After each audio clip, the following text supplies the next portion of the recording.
About a month ago, we got the announcement, the awesome, fantastic news that the Star Wars Battlefront collection, so the first two games, they were going to be bundled together and re-released. Of course, I think most people probably care more about the second one, but overall, this was just met with so much enthusiasm. Everybody loved this news. I think you actually had to hate the feeling of happiness to not enjoy this news. That's how universally loved it was, that they were bringing this collection back. And today, when I woke up and I realized that not only is it Pi Day because it's 3.14 or 3-14, but to make it even more nerdy, the Star Wars Battlefront collection had released today. I totally forgot to mark my calendar, and I just kind of, I guess, forgot when it was coming out. So naturally, I was excited to later on today go online and find some really cool videos and clips and just people talking about it. But that is absolutely not what I have seen. This collection has had one of the worst launch days like ever. This game has gotten review bombed into the ground. People have been extremely negative,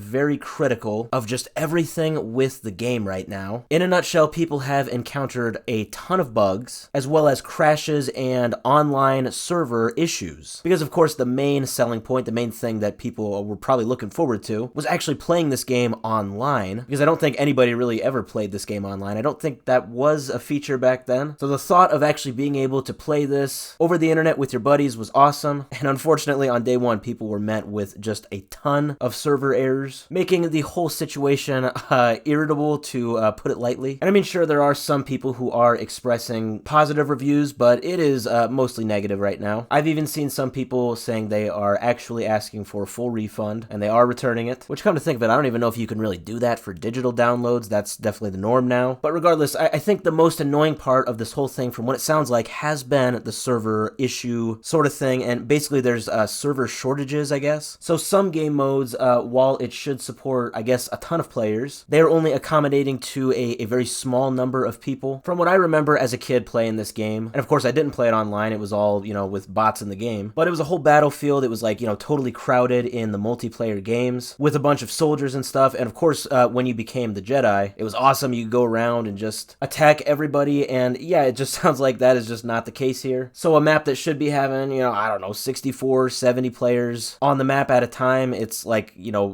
barely a small fraction of that. And a lot of people are pointing out that this game is literally 2 decades old, and it is absolutely insane that Aspyr has somehow managed to fumble it that bad. A 20-year-old game at launch in 2024, and it's just a complete disaster somehow. Again, it's not only just the server issues, there's a ton of bugs and crashes. I mean, you might expect something like this from, say GTA 6 on day one, especially when they released the online portion of it. But yeah, a game from the early 2000s, that's just, I don't know, there's no excuse for it. So that is the very unfortunate status quo of this game right now. If you just came back from work and you're watching this video while the Star Wars game is busy downloading, yeah, I'm sorry to be the one to break the bad news to you, but this game is not in the state that you definitely wanted it. Aspyr definitely has a lot of work ahead of them right now, as it seems they have launched a very incomplete game. So some, I definitely won't say most, but some players, some fans remain hopeful and positive that, this will happen, that the developer Aspyr, they're going to address all of these issues, bringing this game to its expected full potential. And I could see that happening, but I could also see this going 2 other very bad ways. One being that it takes Aspyr like months for some reason to fix this, because I don't know, my hope in game developers these days has just not been very good, not very positive. Or 2, and this would be even worse, Aspyr might just take the money and run, not even fix all the problems. They might just say, hey, it's not worth the hassle, and just leave the game where it's at. I think that is the less likely of the 3 options to happen, but you never know. I am a little positive. I mean, we have seen some actually very good examples recently of people fixing very broken games,